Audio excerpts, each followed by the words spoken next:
आप देख रहे हैं दिल्ली तक। मैं हूं आपके साथ अनुराधा तंवर। दिल्ली की केजरीवाल सरकार या फिर दिल्ली के उपराज्यपाल विनय कुमार सक्सेना अगले हफ्ते सुप्रीम कोर्ट से किसके लिए आएगी गुड न्यूज और किस मामले में आएगी गुड न्यूज? दरअसल दिल्ली की सरकार ने उपराज्यपाल के खिलाफ सुप्रीम कोर्ट में कई याचिकाएं लगाई हैं और अगले हफ्ते उन याचिकाओं पर सुनवाई होने जा रही है।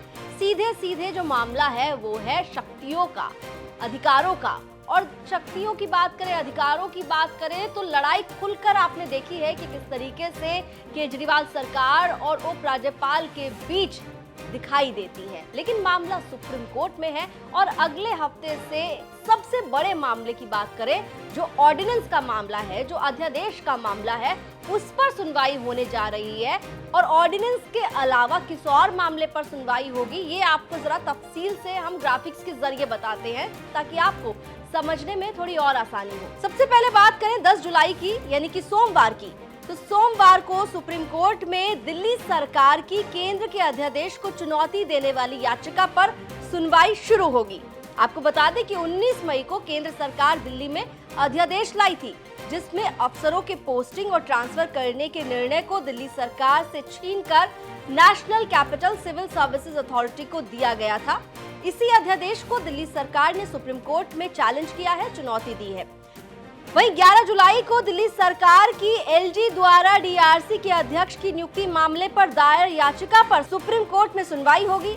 इस याचिका में पिछली सुनवाई में सुप्रीम कोर्ट ने इलाहाबाद हाई कोर्ट के रिटायर्ड जस्टिस उमेश कुमार की डीआरसी के अध्यक्ष के तौर पर होने वाली शपथ पर रोक लगाई थी और एलजी को जवाब बताओ नोटिस जारी किया था।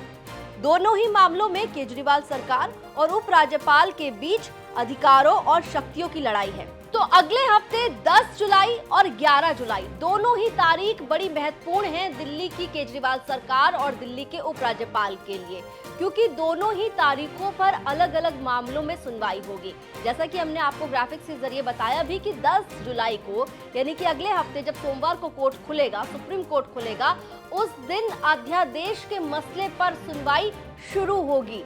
आपको बता दें कि 19 मई को केंद्र सरकार अध्यादेश लाई थी, जिसने सुप्रीम कोर्ट की संवैधानिक पीठ के फैसले को पलट दिया था, जिस फैसले में दिल्ली की चुनी हुई सरकार को यह अधिकार दिया गया था कि आप दिल्ली में जो अफसर हैं उनके पोस्टिंग और ट्रांसफर करने का निर्णय कर सकते हैं। लेकिन जो केंद्र सरकार अध्यादेश लेकर आई, उस अध्यादेश ने ये निर्णय लेने का अधिकार दिल्ली की चुनी हुई सरकार से छीनकर National Capital Civil Services Authority को दे दिया। और इसी मामले को चैलेंज किया था 30 जून को दिल्ली की केजरीवाल सरकार ने सुप्रीम कोर्ट में याचिका दायर की थी और अब उस मामले पर 10 तारीख को सुनवाई शुरू होगी।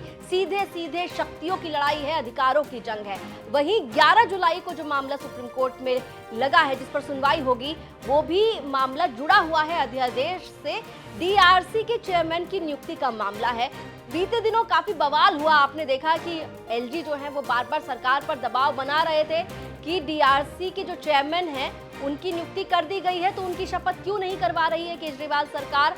लेकिन इस मामले को केजरीवाल सरकार ने सुप्रीम कोर्ट में चैलेंज किया हुआ था और इस मामले में जब पिछली बार सुनवाई हुई थी तो सुप्रीम कोर्ट ने शपथ ग्रहण समारोह पर रोक लगा दी थी और ये कहा था कि 11 जुलाई तक शपथ नहीं होगी और अगली सुनवाई जो है वो 11 जुलाई को होगी। और इसमें इस मामले में उपराज्यपाल को जवाब बताओ नोटिस भी सुप्रीम कोर्ट के द्वारा जारी किया गया था। ये दो बड़े मामले तो हैं ही जिन पर नजर रहेगी, लेकिन इसके अलावा कई और मामले भी हैं। जैसा कि आप जानते हैं कि सत्येंद्र जैन दिल्ली सरकार में स्वास्थ्य मंत्री रहे थे और अरविंद केजरीवाल के काफी करीबी भी हैं। उन्हें सुप्रीम कोर्ट से स्वास्थ्य कारणों की वजह से जो राहत मिली थी, 6 हफ्तों की जमानत मिली थी, वो जमानत भी खत्म हो जाएगी और 11 जुलाई को उस मामले पर भी हियरिंग है। तो ऐसे में देखना होगा कि सत्येंद्र जैन को लेकर क्या सुप्रीम कोर्ट से फैसला आता है। तो कई बड़े मामले सुप्रीम कोर्ट में अगले हफ्ते सुनवाई के लिए लगे हुए हैं और ऐसे में चाहे बात दिल्ली की केजरीवाल सरकार की करें या फिर दिल्ली के उपराज्यपाल विनय कुमार सक्सेना की करें, दोनों की ही नजर सुप्रीम कोर्ट पर टिकी है।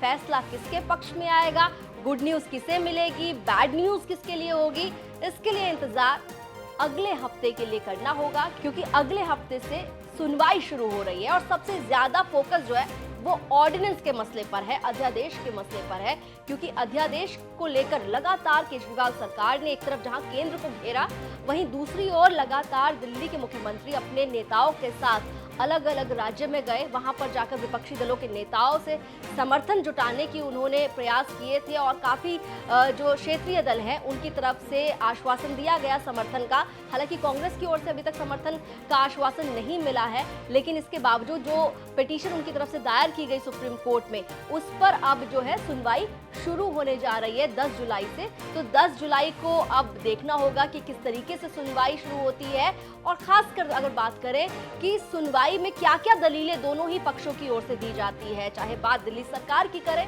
या उपराज्यपाल या केंद्र सरकार की करें। तमाम अपडेट्स, तमाम लेटेस्ट जानकारियां दिल्ली से जुड़ी हुई आप दिल्ली तक पर देख सकते हैं।